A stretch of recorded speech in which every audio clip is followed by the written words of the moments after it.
अस्सलाम वालेकुम स्टूडेंट्स। आज का हमारा टॉपिक इंटर मॉलिक्यूलर फोर्सेस। हम इस लेक्चर में ये डिस्कस करेंगे कि इंट्रा मॉलिक्यूलर और इंटर मॉलिक्यूलर फोर्सेस के दरमियान क्या फ़र्क है, और दूसरा हम इंटर मॉलिक्यूलर फोर्सेस की टाइप्स को डिटेल से डिस्कस करेंगे। तो फोर्सेस ऑफ अट्रैक्शन की जब हम बात करते हैं स्टूडेंट्स, फोर्सेस ऑफ अट्रैक्शन की दो टाइप्स होती हैं, एक इंट्रा मॉलिक्यूलर फोर्सेस और एक इंटर मॉलिक्यूलर फोर्सेस। अब इंट्रा जो होती है ऐसी फोर्सेस जो मॉलिक्यूल्स के अंदर एग्जिस्ट करती हैं, यानी कि मॉलिक्यूल की एक ही मॉलिक्यूल के अंदर जो फोर्सेस होती हैं उनको हम इंट्रा का नाम देते हैं। और जो मॉलिक्यूल्स के दरमियान मतलब डिफरेंट मॉलिक्यूल्स या सिमिलर मॉलिक्यूल्स के दरमियान जो एग्जिस्ट करती हैं उनको हम इंटर मॉलिक्यूलर का नाम देते हैं। स्टूडेंट, जो इंट्रा होती हैं वो स्ट्रांग होती हैं, जो इंटर जो होती हैं वो वीक होती हैं।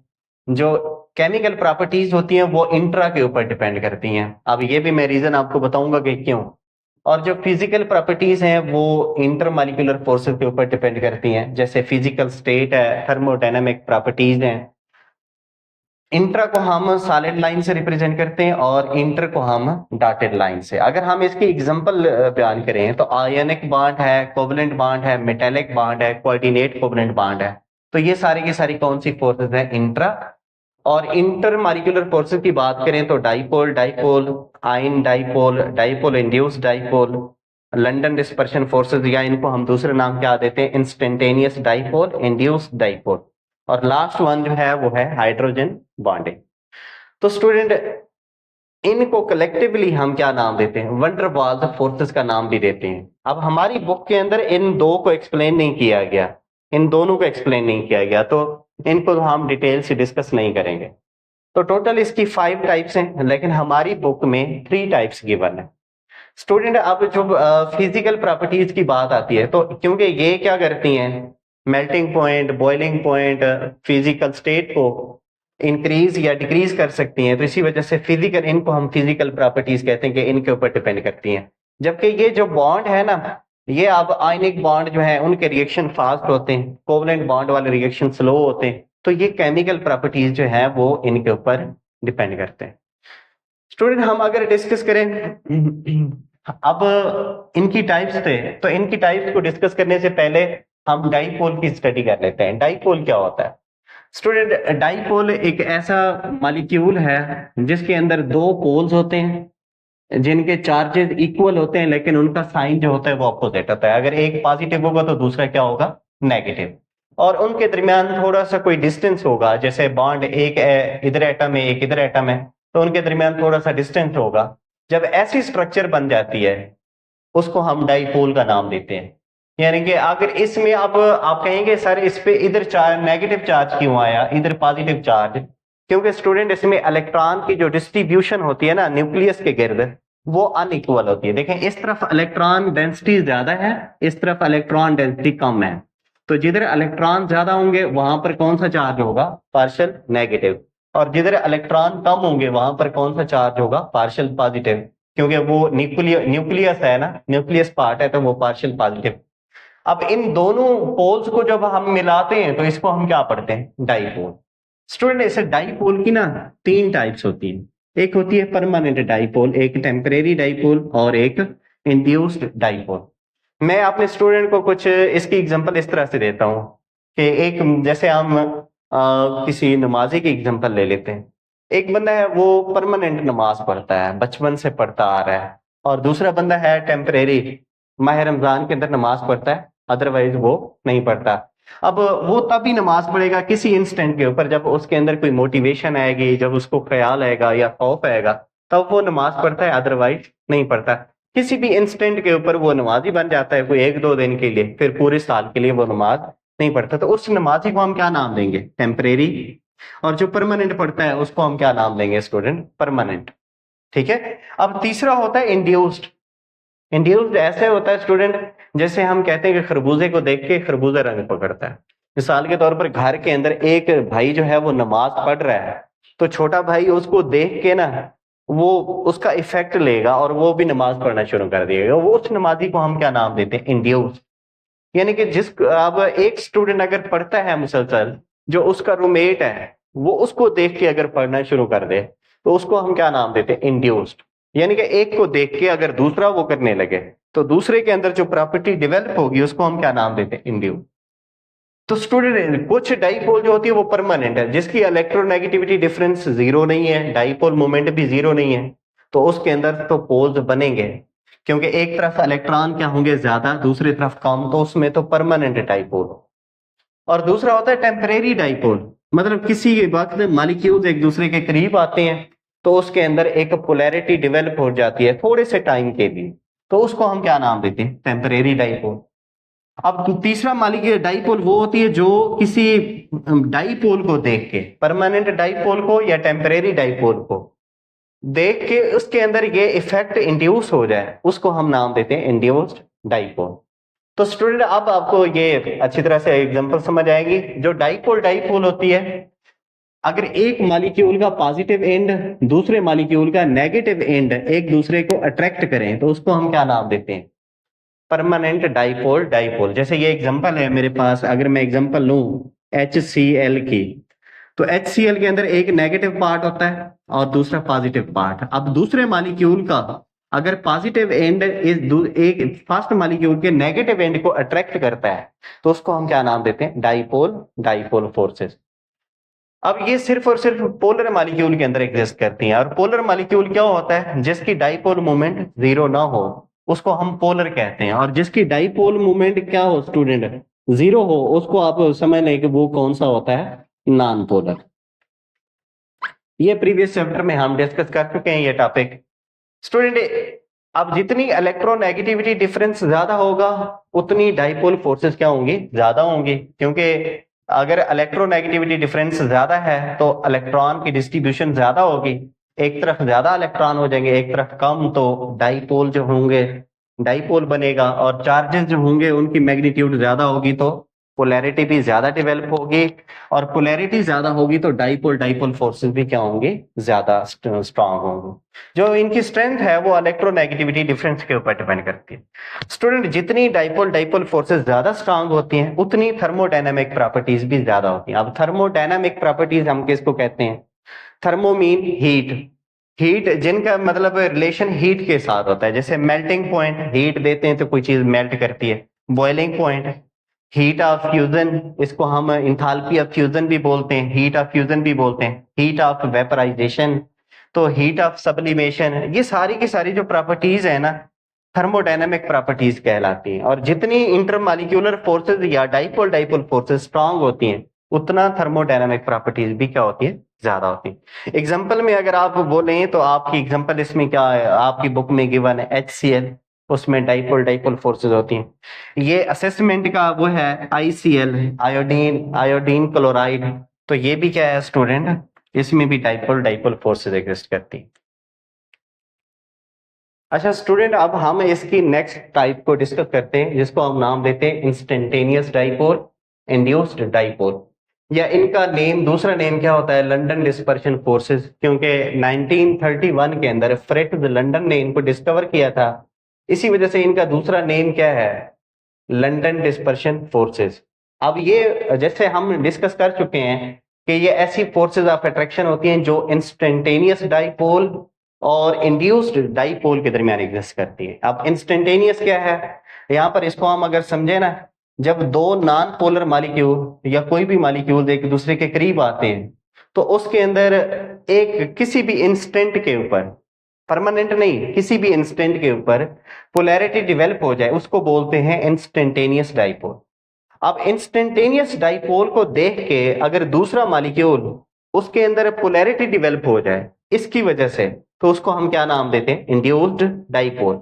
अब इनके दरमियान जो फोर्सेज ऑफ अट्रैक्शन होती हैं उसको हम क्या नाम देते हैं? London dispersion forces. Student London dispersion forces वैसे तो तमाम मॉलिक्यूल्स के अंदर एग्जिस्ट करती हैं, चाहे वो पोलर हैं, सेमी पोलर है या नॉन पोलर है, तमाम मॉलिक्यूल्स के अंदर एग्जिस्ट करती हैं। लेकिन क्योंकि बाकी जितने भी पोलर मॉलिक्यूल्स होती हैं उसमें हाइड्रोजन बॉन्डिंग या दूसरी फोर्सेस जो होती हैं वो डोमिनेंट होती हैं और ये कम होती है, लेकिन नॉन पोलर के अंदर सिर्फ और सिर्फ क्या होती है? लंदन डिस्पर्शन फोर्सेस काउंट की जाती है। तो इसी वजह से हम कहते हैं कि ये नॉन पोलर मॉलिक्यूल्स के अंदर ज्यादा सिग्निफिकेंट होती है एज कंपेयर टू पोलर, लेकिन एग्जिस्ट तमाम मॉलिक्यूल में करती है। स्टूडेंट अगर इनके हम फैक्टर की बात करें तो लंदन डिस्पर्शन फोर्सेस तब इंक्रीज होती हैं जब नंबर ऑफ एटम इंक्रीज हो, मॉलिक्यूलर साइज इंक्रीज हो, मॉलिक्यूलर मास इंक्रीज हो, नंबर ऑफ इलेक्ट्रॉन इंक्रीज हो, या फिर एटॉमिक साइज इंक्रीज हो। जब ये सारे फैक्टर इंक्रीज होते हैं तो लंदन डिस्पर्शन फोर्सेस भी इंक्रीज होती हैं। अब इसकी एग्जांपल हम कुछ इस टेबल से समझते हैं। अब ये टेबल है हमारे पास किसकी स्टूडेंट है, अल्केन की है। अब मैं फर्स्ट 4 अगर अल्केन लूं, मिथेन, इथेन, प्रोपेन और ब्यूटेन। अब इनका अगर फार्मूला आपको नजर आ रहा है तो इनका देखिए मॉलिक्यूलर साइज इंक्रीज होता जा रहा है। सबसे ज्यादा मॉलिक्यूलर साइज इसका है और सबसे छोटा मॉलिक्यूलर साइज इसका है। इसकी रीजन क्या है स्टूडेंट, क्योंकि इसके अंदर नंबर ऑफ एटम्स ज्यादा है। ठीक है, अगर आप देखेंगे तो इसके अंदर 5 एटम्स हैं, इसके अंदर 8, इसके अंदर 11 और इसके अंदर 14। नंबर ऑफ एटम इंक्रीज होते जा रहे हैं। अच्छा, उसका मास भी इंक्रीज होता जा रहा है। इसका 16 AMU है, इसमें आप 14 ऐड कर दें, 14 ऐड करेंगे, 14 ऐड करते जाएं आगे नेक्स्ट वन। ठीक है, तो 44 और इसका कितना हो जाएगा 58। तो मैथ भी इंक्रीज हो रहा है। तो आप देखें, आप थर्मोडायनामिक प्रॉपर्टीज के ऊपर इसका इफेक्ट देखें, boiling point top to bottom जो है वो इंक्रीज हो रहा है। अब यहाँ पर इसके 2 वैल्यूज हमारी बुक में गिवन है। अगर टॉपिक में देखें तो -1 है, अगर असेसमेंट में देखें तो 0 डिग्री सेल्सियस है। तो 0 डिग्री सेल्सियस ज्यादा ठीक है, आप कोई भी इसमें से लिखना चाहें वो ठीक है। तो स्टूडेंट यहां से ये वादे हुआ कि जैसे हम क्या करते हैं, मॉलिक्यूलर साइज बढ़ाते हैं या मोलर मास इंक्रीज करवाते हैं या नंबर ऑफ एटम इंक्रीज करवाते हैं, तो बॉइलिंग पॉइंट क्या होता है, इंक्रीज होता है। अब सेकंड वन हमारी जो बुक के अंदर एग्जांपल है वो केस है हैलोजेंस का। अब हैलोजेंस, फर्स्ट 4 हैलोजेंस को अगर देखा जाए, फ्लोरीन, क्लोरीन, ब्रोमीन और आयोडीन, तो पहली जो दोनों होती हैं वो गैसेस होती हैं। ब्रोमीन जो है वो लिक्विड है और आयोडीन जो है वो सॉलिड है। अब इसकी क्या रीजन है स्टूडेंट, क्योंकि इनके साइज में फ्लोरीन का साइज छोटा होता है, क्लोरीन का ज्यादा होता है, क्योंकि इसके अंदर 2 शेल्स होते हैं, इसके अंदर 3 और इसके अंदर 4 और इसके अंदर 5। जैसे जैसे शेल इंक्रीज होते हैं इसका साइज भी बढ़ता है। जब साइज बढ़ेगा, मॉलिक्यूलर साइज इंक्रीज होगा, तो लंदन डिस्पर्शन फोर्सेस भी क्या होंगी, इंक्रीज होंगी। इसी वजह से स्टूडेंट इनका बॉइलिंग पॉइंट भी क्या होता है, इंक्रीज होता है। तो ये क्वेश्चन एग्जाम में पूछा जाता है कि आयोडीन सॉलिड है और फ्लोरीन जो है वो गैस है, क्यों? तो रीजन क्या होगी, मॉलिक्यूलर साइज, क्योंकि फ्लोरीन का मॉलिक्यूलर साइज स्मॉल होता है, आयोडीन का मॉलिक्यूलर साइज क्या होता है, लार्ज होता है।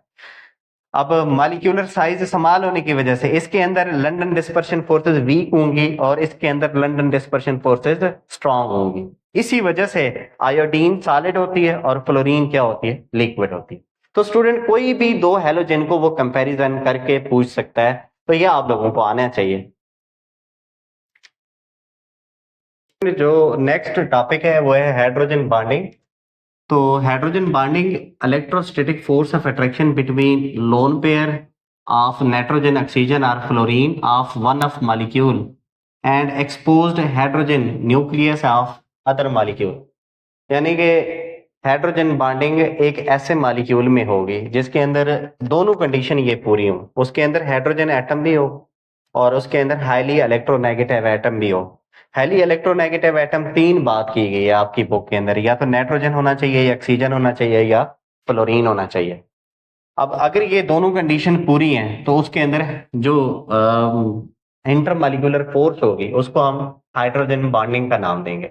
यानी कि उस मॉलिक्यूल के अंदर हाईली इलेक्ट्रोनेगेटिव एटम के अंदर क्या होना है, ऊपर क्या होना चाहिए, लोन पेयर होना चाहिए। अब हाईली इलेक्ट्रोनेगेटिव एटम कौन से हैं, ये 3 जो है ये हाईली इलेक्ट्रोनेगेटिव एटम, उनके ऊपर लोन पेयर के दरमियान और उनके साथ जो जुड़ा हुआ हाइड्रोजन एटम होगा उसके न्यूक्लियस यानी कि पार्शियल पॉजिटिव चार्ज होता है, क्योंकि तो जो उसका पार्शियल पॉजिटिव चार्ज होगा और जो इनके ऊपर पार्शियल नेगेटिव चार्ज होगा उसके दरमियान जो फोर्स ऑफ अट्रैक्शन होगी ना, उसको हम क्या नाम देंगे, हाइड्रोजन बॉन्डिंग। तो पार्शियल पॉजिटिव चार्ज हाइड्रोजन का होगा और partial negative charge highly electronegative atom NO या F का होगा, उसको हम क्या नाम देते हैं, हाइड्रोजन बॉन्डिंग का नाम देते हैं। Student hydrogen bonding dipole forces का एक केस परमानेंट यानी कि स्पेशल केस है।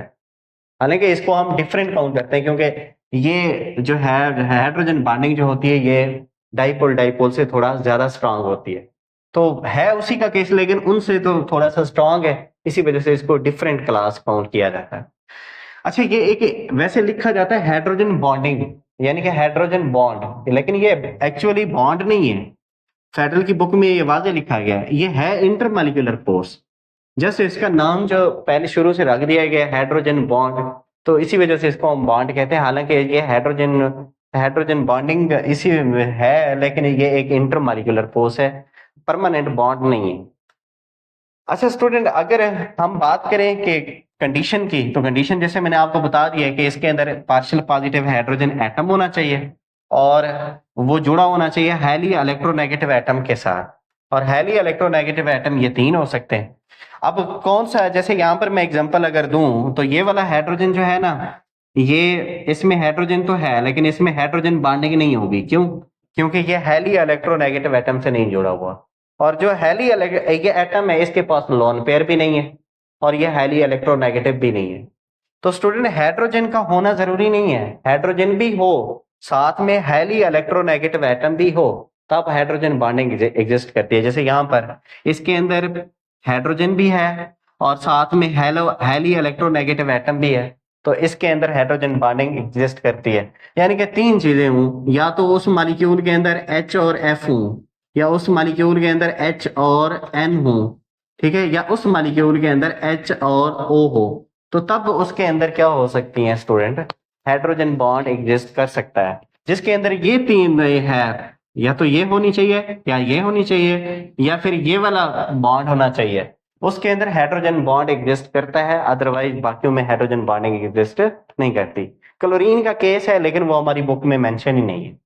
एग्जाम्पल में अगर देखें तो वाटर के अंदर हाइड्रोजन बॉन्डिंग, अमोनिया के अंदर, अमोनिया और वाटर के दरमियान, ठीक है। और HF, ये असेसमेंट का क्वेश्चन है, HF की डायग्राम आप लोगों ने इस तरह से बनानी है। स्टूडेंट, अगर एप्लीकेशन की बात करें तो सॉल्युबिलिटी, अब कुछ कंपाउंड जो होते हैं वो वाटर के अंदर सॉल्युबल है, वाटर को आप कहते हैं यूनिवर्सल सॉल्वेंट। उसकी मेन रीजन एक है हाइड्रोजन बॉन्डिंग।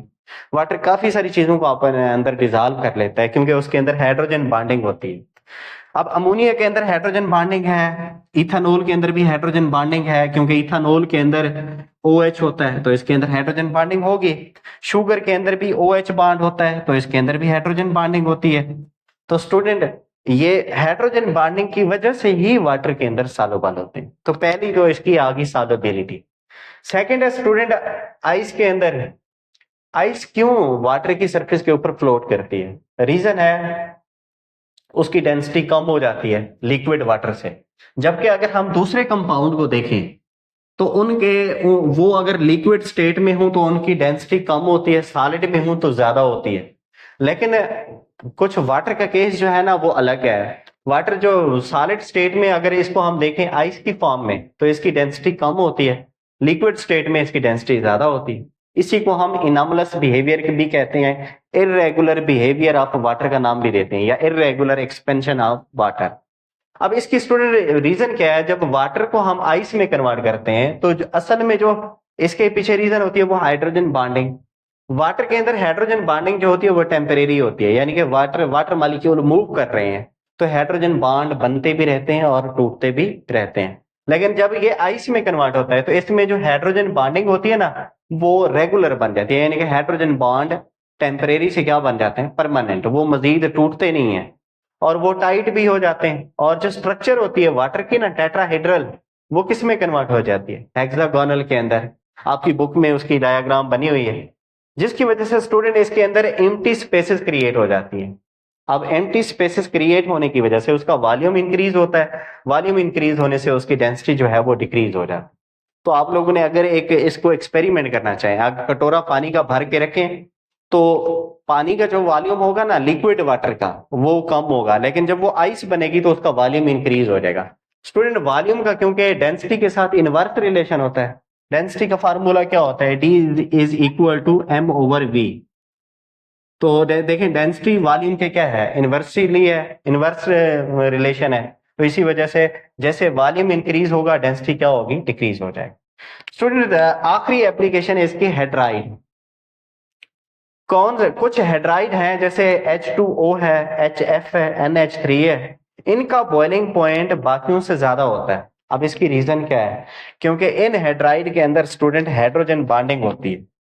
वाटर के अंदर भी हाइड्रोजन बॉन्डिंग होती है, HF के अंदर भी, NH3 के अंदर भी। CH4 भी तो एक हेड्राइड है, लेकिन इसमें हेड्राइड किसको कहते हैं? हाइड्रोजन के जो कंपाउंड हैं उनको हम हेड्राइड कहते हैं। तो CH4 के बॉइलिंग पॉइंट स्टूडेंट क्यों कम है? क्योंकि इसके अंदर हाइड्रोजन बॉन्डिंग नहीं, और इन तीनों में हाइड्रोजन बॉन्डिंग है, इसी वजह से इनका बॉइलिंग पॉइंट ज्यादा है। हालांकि आपने पढ़ा होगा कि टॉप टू बॉटम जो है बॉइलिंग पॉइंट बढ़ता है, लेकिन यहाँ पर उलट ही है, पहले सबसे ज्यादा होता है, फिर डिक्रीज होता है, फिर क्या होता है स्टूडेंट? इंक्रीज होता है। यह हम ग्रुप की बात करते हैं। अब ये ग्रुप नंबर 4 के एलिमेंट्स हैं, ये 5 के हैं, ये जो है 6 के हैं, और ये वाले जो है वो 7।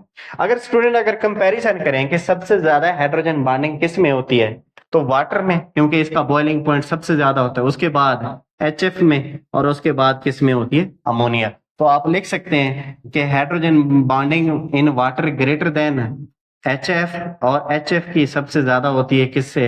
NH3 से। तो ये इसका वो मतलब ऑर्डर भी आप याद करें।